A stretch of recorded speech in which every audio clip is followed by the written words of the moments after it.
বৰুৱা ডাঙৰীয়া মই সুধিব বিচাৰিছিলোঁ এই কথাটো আপুনি কৈছিলে অলপমান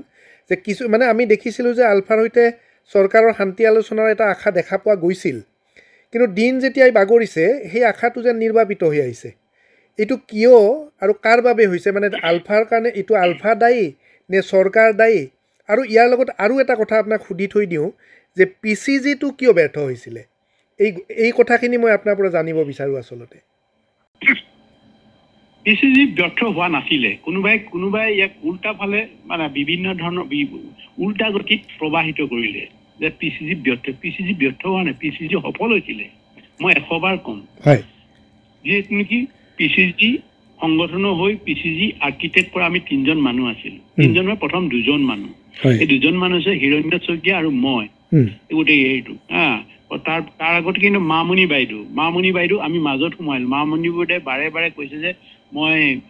দিল্লীক কনভিন্স কৰিব পাৰিম তোমালোকৰ এইটো যিটো ইছ্যু আছে আলোচনা কৰাৰ ক্ষেত্ৰত মই কৰিব পাৰিম মনমোহন সিং মই একেটা প্ৰতিষ্ঠানত আমি চাকৰি কৰিছিলোঁ দিল্লী ইউনিভাৰ্চিটিত তেখেতৰ লগত মোৰ ভাল আৰু MK নাৰায়ণৰ লগতো ভাল এইবিলাক তেখেতে মানে কৈছে ঠিক আছে আমি হিৰণ্যময় ক'লো তাৰপিছত হিৰণ্য পিছতে আমাৰ অৰূপ বৰুৱা ডাঙৰীয়া আহিলে আমি গোটেই বস্তুটো PCGৰ শব্দটো আমি ব্যৱহাৰ কৰিলোঁ ব্যৱহাৰ কৰি এনেকৈ কৰি আৰু বিশেষকৈ ডক্টৰ বজেন গগৈ আমাৰ মুকুল মহন্ত ডাঙৰীয়া বা মোৰ বৰ মৰমৰ ককাইদেউ আছিল শ্ৰদ্ধাৰ ককাইদেউ আছিল তাৰপিছতে মামনি বাইদেউ ৰেৱতী ফুকন আৰু আমাৰ আন্দৰা হেৰিয়ৰ শিৱসাগৰ এজন আছিলে মই নামটো পাহৰিছোঁ লাচিত বৰদলৈ পাটগিৰি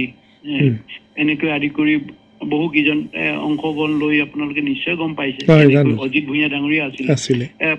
প্ৰথম চিটিঙতে আমি সফল হৈ গৈছিলোঁ মুখ্যমন্ত্ৰী হেৰিয়ে ক'লে যে কি কয় মন্ত্ৰীয়ে কৈছে আমি বিষয়টোৰ লগত সাৰ্বভৌম স্বাধীন অসমৰ এই ইছ্যুটোৰ লগত আমি কথা পাতিব পাৰিম ডেমক্ৰেটিকলি কোনো ইয়াতে হেৰি নাই অপ'জ কৰিবলগীয়া নাই এইটো যে অপ'জ কৰিবলগীয়া নাই বুলি কোৱাৰ পিছত সেইটোতো প্ৰথম স্তৰত আমি জড়িত হৈছোঁ না তাৰপিছত দ্বিতীয় চিটিঙত ক'লে গোটেই কেনেকৈ সিহঁতৰ বিশেষকৈ গভৰ্ণমেণ্টৰ ইণ্টেলিজেঞ্চ অৰ্গেনবিলাক IB হওক অন্যান্য যিবিলাক আছে হওক সিহঁতি এটা অপ'জ কৰিলে এইটো হ'লেতো কাশ্মীৰ বা অন্যান্যবিলাকে ধৰিব এইটো হঠাৎ মানে মনমোহনেতো এগ্ৰী হৈছে আলোচনা কোনো বাধা নাই সেইটো আৰু মানে সকলোৱে জানে কিন্তু নাগাসকলেতো একেই প্ৰথম কৈছে নাগা আলোচনা মানে কি কয় NACN লৈ যেতিয়া আলোচনা কৰিছে হেৰিয়ে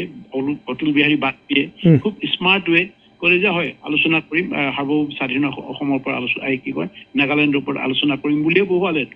বহুৱাই লাহে সিহঁতে তাৰ পৰা ফ্ৰেমৱৰ্ক এগ্ৰিমেণ্ট হেৰি কৰি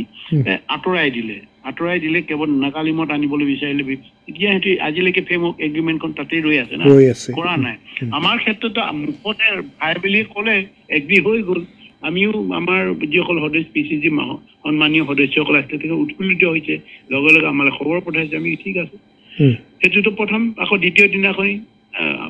হেৰি কৰিলে নহ'ব এইটো দ্বিতীয় দিনাখনি আমাৰ 8টা ল'ৰা মাৰি দিলে মেঘালয় আসাম মেঘালয় বৰ্ডাৰ 8টা ল'ৰা মাৰি দিছে এইবিলাক সিহঁতি ডিজাইন কৰিছে এতিয়া যে কৈ পাই এইটো নহ'ব বুলি ক'লে তাৰপিছতে কৈছে আৰু এটা লগাই দিলে যে আলোচনাত আমুকা আহিব মোৰ নামটো বিশেষকৈ কৈছে তেওঁ আহিবই লাগিব নহ'লে আমি আলোচনা নকৰোঁ কেনেকৈ অৰ্থটো কি বুজাইছে আলোচনা নকৰোঁ আমি কৈছোঁ PCG যেতিয়া PCG ষ্টাৰ্ট কৰিব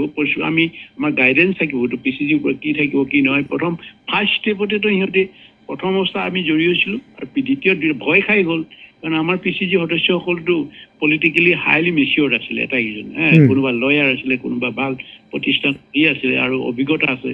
এটাইকেইজনৰ অভিজ্ঞতা আছে আৰু ডেডিকেটেড মটিভেটেড আছিলে দেখিলেতো এইটো কথা একদম বেয়া হৈ যাব লাহে PCGটো এলাগি কৰিবলৈ ধৰিলে আমিতো সেই কণ্ডিশ্যন নোৱাৰোতো সিহঁতে যি কণ্ডিশ্যন বাইণ্ডিং কৰিছে সেইটোতো আমি কৰিব নোৱাৰোঁ লাহেকৈ তেতিয়া কি কৰিলে আমাৰ ডিফাং কৰি দিলে ডিফাং মানে কি PCG মাজতো কিছুমান মানুহক কিনি ল'লে বিভিন্ন মানে প্ৰলোভন দি লৈ গ'ল ছেপাৰেট কৰি লৈ গ'ল নাম নকওঁ এতিয়া নাম বেয়া হ'ব কিছুমান থাকি গ'ল তাৰপিছতে গৈ কোনোবাই আকৌ মামনি বাইদেউ আকৌ বেলেগ তলে অৰ্গেনাইজ কৰিলে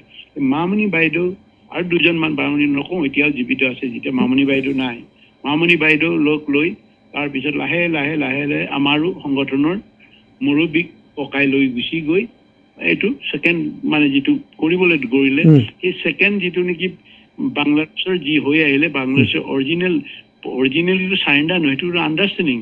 এৰেঞ্জ চাৰেণ্ডাৰ বুলি ক'ব লাগিব। 2 বছৰ আণ্ডাৰষ্টেণ্ডিং এনেকে আহিবলৈ এনেকে আহিব, এইটো নকৰিলে আমি বিপদত পৰিম। সেই তেনেকৈ পাতনি মেলি গোটেই PCG তেতিয়া ডিফাং হোৱা নাই, মইতো এতিয়া ডিফাং বুলি কোৱা নাই এইটো কাৰণ মই PCG প্ৰথম মানুহ, মই কেনেকে ডিফাং বুলি কওঁ, মই ডিফাং কৰিছো বুলি নকওঁতো। সেইকাৰণে PCGটো আছেই, PCG এতিয়াও আছে। আমি সেইকাৰণে দুৱাৰ খোলা ৰাখিছো। PCG সকলো সদস্য নহয়, যিকেইজন মূল ব্যক্তি থাকিবই, যিকেইজন থাকিব লাগে, যি নহলে পিচি আৰু হিৰণ্য শইকীয়া আছিলে দেই, হিৰণ্য শইকীয়া নামটো ৰৈ গৈছে, হিৰণ্য শইকীয়া আছিলে পিচি। এই PCGৰ ঘটনা এইটো।